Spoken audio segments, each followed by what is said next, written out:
So let's see. All right, so we're going to start in 13. We're continuing with the Sermon on the Mount. Who knows how long it's going to take us because it's just rich. And we're looking at salt and light. It says, you are the salt of the earth, it says, Jesus says. You are the salt of the earth, but if the salt loses its saltiness, how can it be made salty again? It is no longer good for anything except to be thrown out and trampled underfoot. You are the light of the world. A town built on a hill cannot be hidden.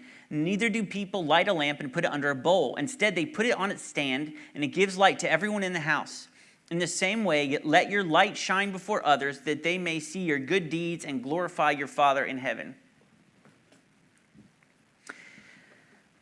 Many of us have heard this before, this phrase, we're the salt of the earth, right? You may have heard it. I've been to conferences called Salt and Light, Salt or Light. They're very cool. We figured out these are the cool words to make conferences on, right? Salt and light. We throw this phrase around, being the light of the world, and that's good. We should, but do we know what it means? Or do we understand what Jesus means by it when Jesus says it? Because Jesus was always speaking in parables, or he's using examples that the normal everyday person of that time would understand. And though, we know what salt is, right? We know what light is. They're really common things for us. We don't have the same uses for them, or we may see them a little bit differently than the common Jew in Jesus' time. So let's try to understand what Jesus meant by looking at this a little bit further. And honestly, this is a really good way to study the Bible. When you come across a phrase like this, like you're the salt of the earth, instead of moving on saying, yeah, that's awesome, I'm the salt of the earth, I'm going to begin using that phrase. Begin to think, things we know. What is salt? What does it do? What is the purpose of salt? You can learn so much in the Bible if you'll just stop to think for a second, and just in your personal study time. But this is what we're going to do today. Just look at what is salt and what is light. Beginning with the graph of the elements. Okay, so salt is made up. No, I'm just kidding. So in this time, in Jesus' time, salt was very valuable, and it was very important and central to daily living. The Greeks actually called it divine. When's the last time you thought of salt and were like, it's divine? Salt, right? It's like the beginning of seasoning, the beginning of flavors. And it's really easy for us to get it, right? You can get so much salt. You can get a big old bag of salt. It's so easy to get salt unless it's in the salt shaker and the humidity has stuck it to the bottom and you're just like, of course, I, being a man, shake it and I'm like, there's no salt. No salt. I'm going to have to go get the thing. And he's like, honey, there you go. But salt has many uses. I know we can think of some. But for the Jew, salt would be most connected with purity. The first thought they would have, thinking of salt of the earth, is purity. Even the Gentiles that were present would understand this to a point because the Romans actually thought of salt as the purest thing on earth, because to them it came from the purest thing on earth. It came from the sea and the sun. But it represented a different kind of purity to the Jews, and it's established all the way back in the Old Testament. In Ezekiel 43:24, it says, I was talking about sacrifices. You are to offer them before the Lord, and the priests are to sprinkle salt on them and sacrifice them as a burnt offering to the Lord. So salt would purify the offering to the Lord. But it was more than just a purifier. In Leviticus 2:13, it says, season all your grain offerings with salt. Do not leave the salt of the covenant of your God out of your grain offerings. Add salt to all your offerings. So we see that salt was used to purify an offering to God, but it also represented a covenant with God. And we see this again in 2 Chronicles 13:5. Don't you know that the Lord, the God of Israel, has given the kingship of Israel to David and his descendants forever by a covenant of salt? So it's a covenant. So when Jesus is saying, you are the salt of the earth, he's saying, you are the pure of the earth, and you are the covenant people. You are my covenant people. And the first and most important step of being the salt of the earth is being in a covenant relationship with God. It begins there. There can be no purity without the covenant. A covenant is essential to purity. But this covenant and this purity is just the beginning. In ancient times, salt was also used for a preservative. It kept things from going bad. So Jesus, washes us white as snow, makes us pure, but then we don't return to our old ways. We don't go bad. We pursue him and we pursue his righteousness. Salt preserves from corruption. But not just for ourselves, not just preserving us from corruption. I mean, we know people, we have people in our lives that when we are with them, it is easy to be good. It's easy to do good when we are with certain people. I had a friend that like this was his thing, and he wasn't really a great person, but he had this thing, man, if someone was pulled over on the side of the road, we stopped and we helped. Like you just knew he was going to do it. You'd see a car, and you started like you could beat him to it. You'd be like, "There's a car, pull over." You know, we're gonna do it. We're gonna go help this person. And it was easy to do that, and it was easy to bring up because he'd be all about it, and everyone just knew it was expected, right? But we also have people in our lives where it's easy to be bad around, right? Or it's easy to like lower our standards, right? We have those people in our life, and I wonder who are we? Which one are we? Are we the person that like it's easy to be good around us? Or are we the person where like it's easy to lower your standard around us? Who are we to our friends? And are we the pure of the earth? Are we holding to the covenant of salt? Because the world's standards continue to lower. I saw a video today of Michigan and Michigan State last night, and after Michigan won, like a bunch of Michigan State players beat up a Michigan player like in the hallway. Like it was like 20-1, and he's on the ground, and you're just like, this is like, what are we coming to? Like, and it's not like you're like, what is happening here? All this anger out of the blue. No, it's pretty much like standard. It's pretty much standard. Like the world's standards are lowering. Standards of honesty, right? No one expects you to be honest on certain things.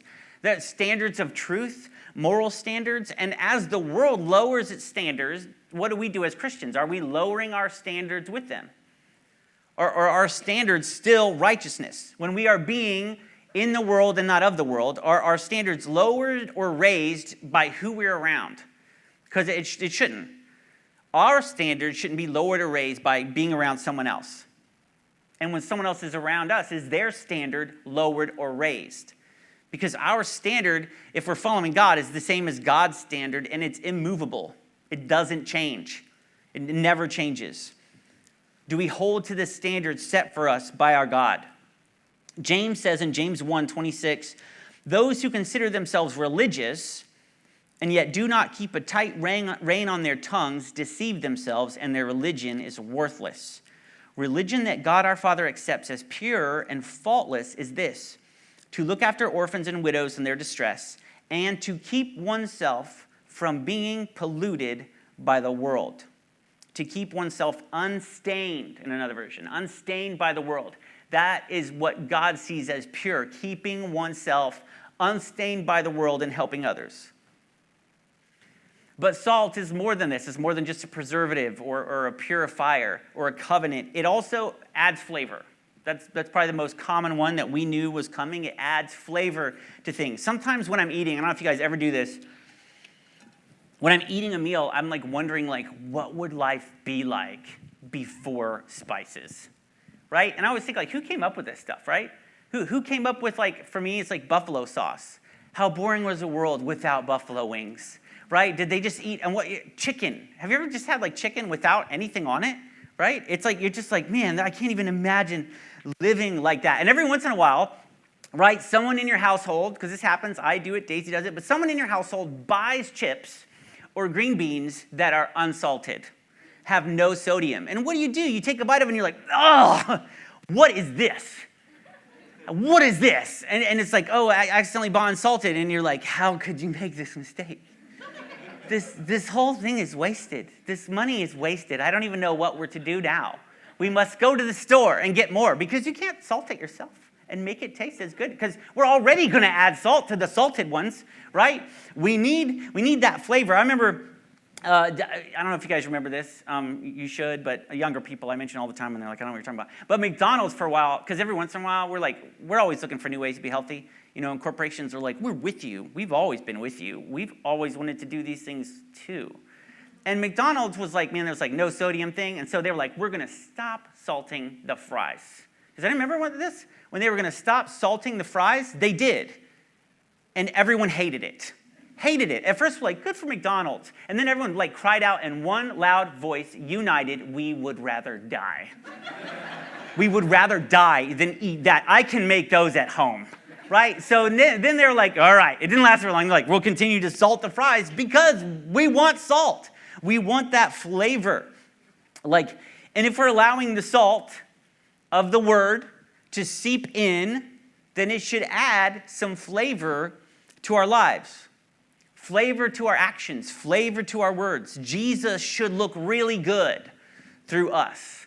It should be like, I want some of that, what they have. But instead, I think the church doesn't really seem like a place where life is to be had. Right? We should be full of joy and hope and peace and life. And I'm not telling you, like, change your behavior and put on a show, because we've all seen that.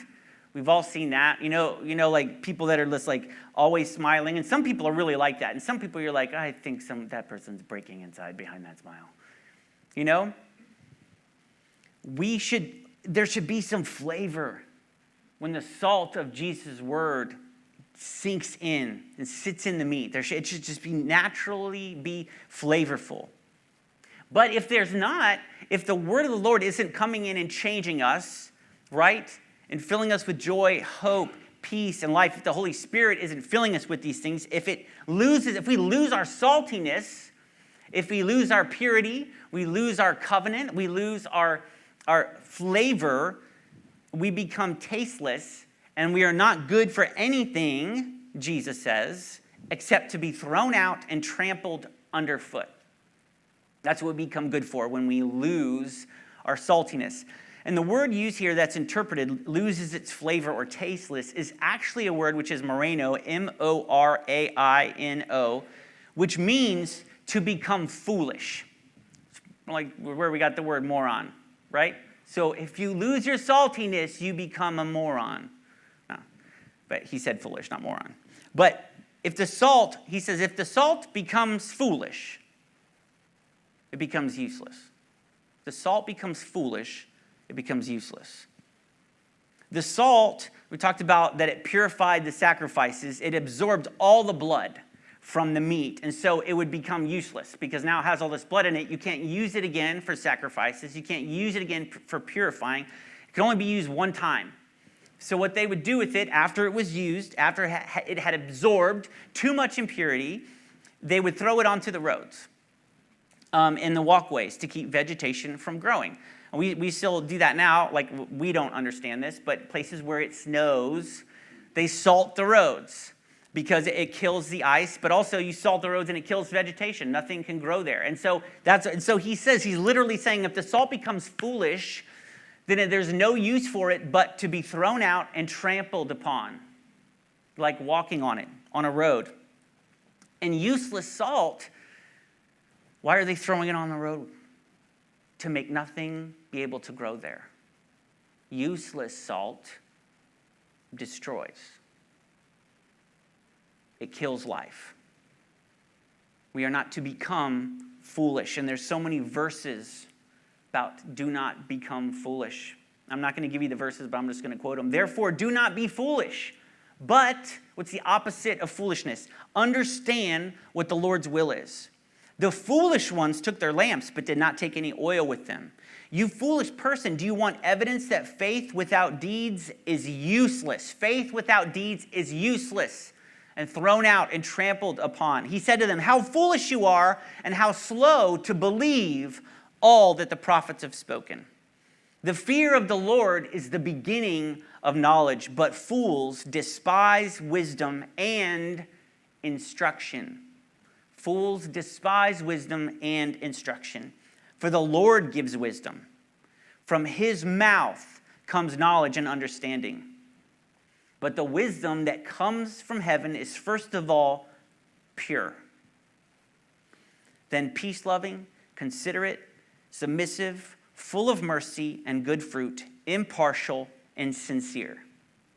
We cannot become foolish. We have to seek his will and his ways and his words and his spirit, or we become useless.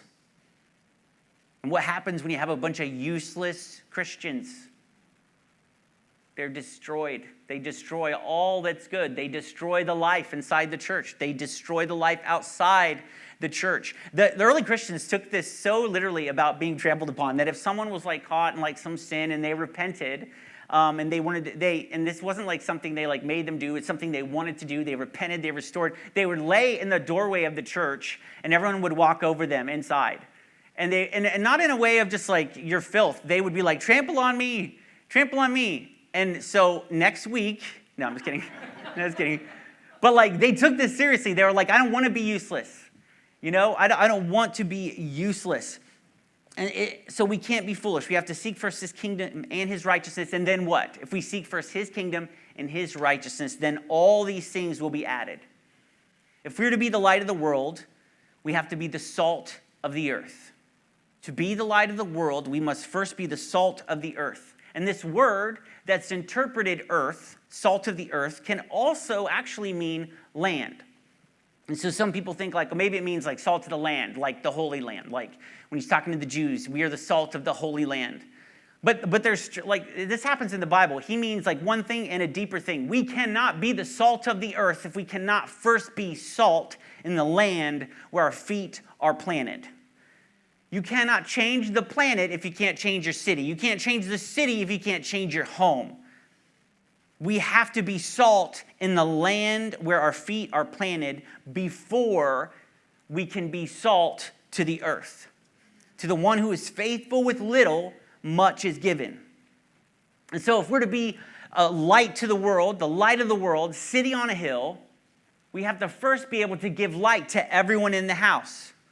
Everyone in our homes, everyone in the house of God. Do you know how important light is?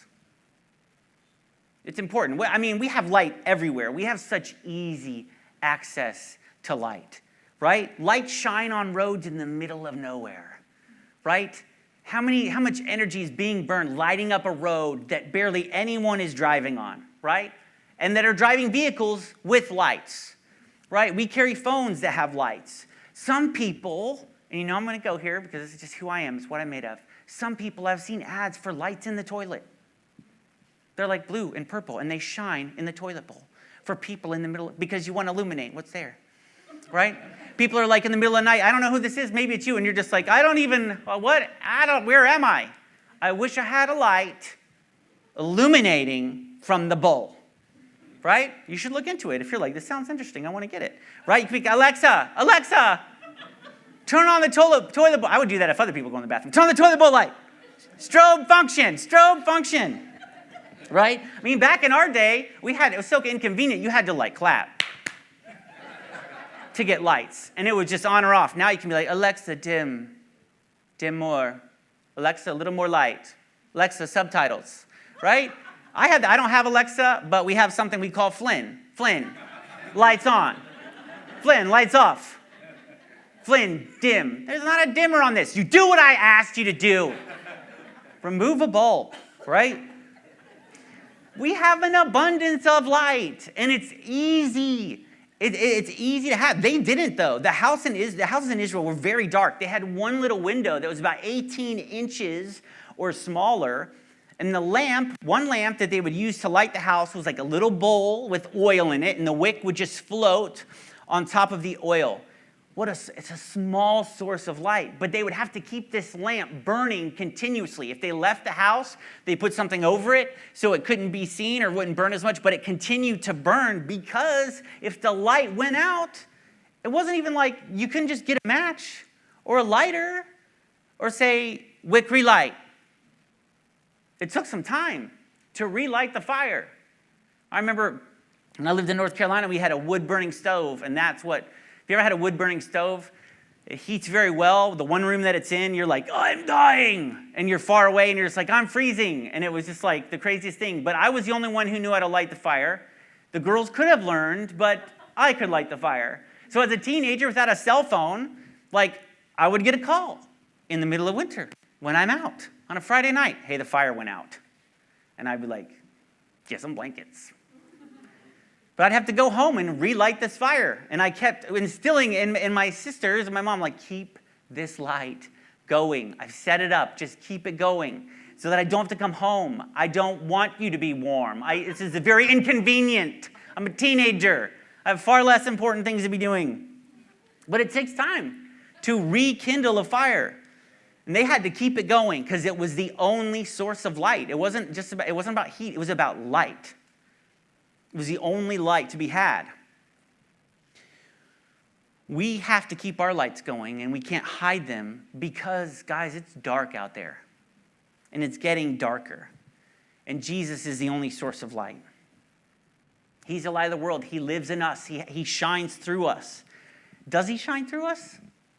Does Jesus shine through us? It was once said, there's no such thing, it's a good quote, not mine, I wish it was, there's no such thing as secret discipleship. For either the secrecy destroys the discipleship or the discipleship destroys the secrecy. My dad, come from a line of musicians, he had music and he had a song called Undercover Agent for Jesus. And we still sing it and kind of dance to it. I don't, but other people do.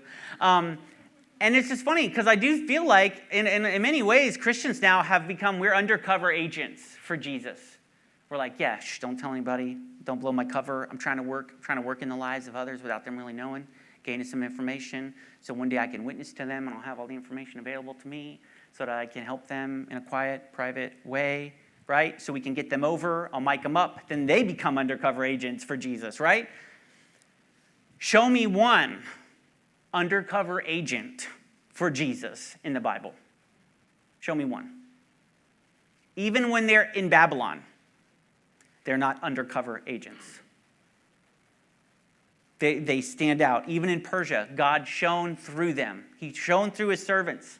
And he used them, the ones who would shine their light to the leaders, he used them. He used Esther. He used Daniel to save those people because they shone their light. In Isaiah 2:1 it says, "Come, let us go up to the mountain of the Lord, to the temple of the God of Jacob. He will teach us his ways so that we may walk in his paths. The laws will go out from Zion, the word of the Lord from Jerusalem. He will judge between the nations and will settle disputes for many peoples. They will beat their swords into plowshares and their spears into pruning hooks. Nation will take up sword against nation, nor will they not take up sword against nation, nor will they train for war anymore. Come, descendants of Jacob, let us walk in the light of the Lord." So when Jesus is saying we're the light of the world, when they think of light, they're thinking the light of the Lord to the world. And that means the light of the Lord was to learn his ways, to walk in his paths, to walk in the light of the Lord, to hear the word of the Lord. It wasn't this vague sense of like light or illumination. The light of the Lord is truth, to walk in the truth. To be the light of the world, we can't generate our own light. We have to reflect his light, reflect his ways, walk in his paths, the paths of righteousness, so that the law goes out and the word of the Lord goes out from Jerusalem. We've been charged with this. We have been charged with this. It's the Great Commission. What good is a light no one can see? A hidden light, a secret light. An inner peace. What good is an inner peace that isn't shared? It's good for nothing. It's good for us, but we're supposed to shine a light. The only point of light is to be seen. A light is a guide, shows the way. It lines roads. It marks channels for ships. It makes clear the way through the darkness. And I think sometimes the darker it is, the less likely we are to shine our light. We don't want to shine our light when it's really, really dark. So often I see more and more situations in the news where a group of people do something really bad. I saw something in the news a while ago where this group of boys took this girl and they raped her, and then they took her to another house and at a party and they raped her, and took her to another house and they raped her. And I said, there's too many people here that there wasn't one person that was like, this isn't good. This should stop. This is wrong. Hey, I don't want to be involved in this. There was too many people present, too many places for not one person to be aware in their mind and in their heart, this is wrong. But no one said anything. Why? Because it was too dark. It's too dark. Everyone else wants to do it. It's too dark. Everyone else is okay with it. I don't want to be the one to shine a light and illuminate the darkness and be a guide and say, no, no, like a lighthouse. Disaster lies this way. Danger lies this way. Death lies this way. Lights can be warning lights. No, no, stop, stop, stop. But we hide it under a bushel. How is anyone supposed to find their way? We can sit all day and watch the news and complain about people, complain about the way they're going, complain about the next generation, complain about our kids, complain about the way their parents are raising them. Who's being a light to guide the way? Are we just complaining about the darkness? We are to be a light, to warn, to guide the way with our deeds and with our words, shining the light of the truth, the light of Jesus, to attract people like moths to God. That's our job. That's what he's called us to do. And there is great joy and great peace found in that, in being the salt of the earth, and being the pure, and being the covenant people. We are the covenant people, and we have to live into the covenant of the salt. For he has called us to do this. Evangelist D.L. Moody says, when Moses went up to the mountain to be with God, and he spent time in the presence of God, when he came back, what did he look like? His face shone. His face shone. He couldn't help it. He didn't even know it. People told him, what's with your face? You've been with the Lord. It shouldn't be like we've got to do these actions. We got to make these things happen. If we are spending time in the light of the Lord, if we're spending time in his truth, if we're spending time in his presence on the mountain, our faces should shine. But that's not just for them, it's for us too. Who wants your face to shine with the goodness of the Lord? Who wants peace and joy and hope to feel inside and radiate out into the darkness? That is what we've been given. And because we've been given it, we've been called to give it out. We can't just receive the light. We have to give it out. We have to be the salt of the earth and the light of the world. And the only way to do that is to let his word become ingrained on our hearts, engraved in our hearts, so that our faces and our words and our deeds, everything shines with nothing but the glory of the Lord. Lord, I just thank you. I thank you that your face shines. I thank you that you are a light to us. I thank you that you give us joy and hope and peace in the darkness and through the darkness. I thank you that you continue to guide us. Even when we lose our way, we can see our way to the light. And you walk beside us. You lead. You warn us. And often we don't heed your warnings, Lord. We're like, no, I think I can go that way. I'll be fine. But you are still so good to us. And I just pray, Lord, that we could be your people, that we could be the salt of the earth, that we could be the salt of the land, that we could be the salt in our homes, that we could show people the glory of the Lord, that you would be on our faces. I just pray that you're on my face. I pray that you are in my heart. I pray that there's nothing I can do that can keep you from seeping through. Lord, let us be a people who are unashamed of you, who are unashamed of the gospel, who are unashamed of the truth, who live in the light of the Lord and shine it proudly. Because, Lord, I'm pretty dark, but you shine a light on me. And when you do, you're proud of it. You're proud of where your light is shining. And may we be as proud of you. People need the love of the Lord. People need light. Help us to be your people who are shining it. Show us how to do it. Lord, just begin to show us, move in our hearts, speak to us, show us what to do and how to do it. Put a passion in our hearts to get into your word, to know you more, to seek you. I just thank you and I praise you for the light you have shown on us, Lord, and may we reflect it. In Jesus' name I pray. Amen.